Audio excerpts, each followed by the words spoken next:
Natalo na naman nga po mga Kawan Stories ang Sacramento Kings sa kanilang game laban sa Indiana Pacers kanina 111-109 sa kabila ng performance ng tatlo sa kanilang starter na sina Domantas Sabonis na merong 25 points, 16 rebounds, DeMar DeRozan 31 points at si Zach LaVine na merong 20 points. Dahil sa nangyaring ito, na-extend sa 2 games ang lose streak at bumagsak sa 36-39 ng win-loss record bilang number 10 sa West. At kahit man pasok pa rin sila sa play-in tournament, hindi rin naman malabo na hindi sila dito makaabot dahil sa pag-struggle nila.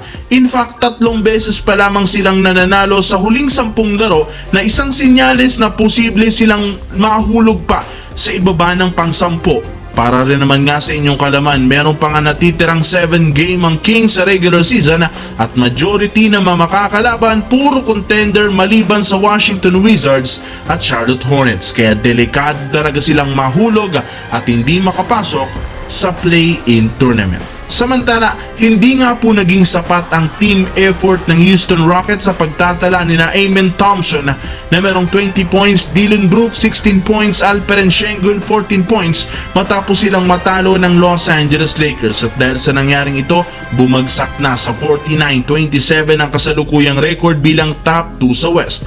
Bukod dyan, naputol na rin naman ang kanilang 3-game winning streak at kahit man maganda ang kanilang kalagayan at 2 beses pa lang silang natatalo sa huling 14 games, na patunayan ngayong araw ng Lakers na isa pa rin itong beatable na team. Maging ang mga Rockets fans hindi ikinatuwa ang kanilang pagkatalo dahil sinira nga ng Los Angeles Lakers ang plano ng Houston Rockets na ma-secured ang second seed sa West since bumaba sa 1.5 games ang kalamangan nito sa top 3 na Denver Nuggets at umabot na lang sa 2.5 games ang lamang nito sa Lakers. Kaya medyo tagilid ang pwesto ngayon ng Houston Rockets sa Western Conference standings. Anong masasabi nyo dito mga idol?